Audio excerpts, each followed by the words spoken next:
I'm sitting there in the room. I want to be engaged.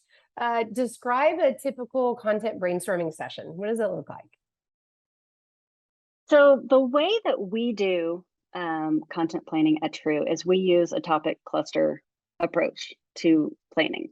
And so essentially high level, what this is coming up with a few key themes. So these themes are things that your target audience cares about, you're an expert in, you have lots to say about it.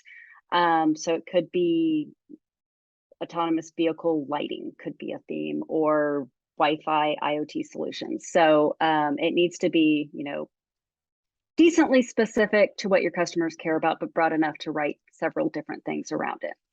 So once you come up with your themes, then we brainstorm topics related to that theme. So for the Wi-Fi IoT solutions, you might have subtopics that could be application areas like smart retail or smart home. You could have technology focused topics. Wi-Fi 6 and the transition to new standards could be one. It could be regulations, considerations, low power security, things like that. So once you have those topics, we prioritize the top maybe 6 or 8, depending on how much content you need, and then build those content topics out into actual content pieces. So what's the angle? What are you going to say about low power? What are you going to say? Is it design considerations? Is it high level, or is it for your audience?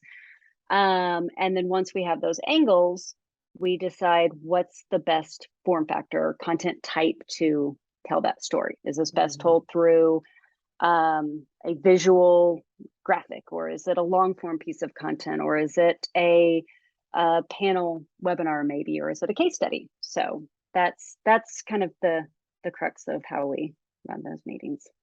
What is the difference between having a core piece like a long form, article or white paper, and something that's repurposed? And when does repurposing enter into the picture? Mm-hmm.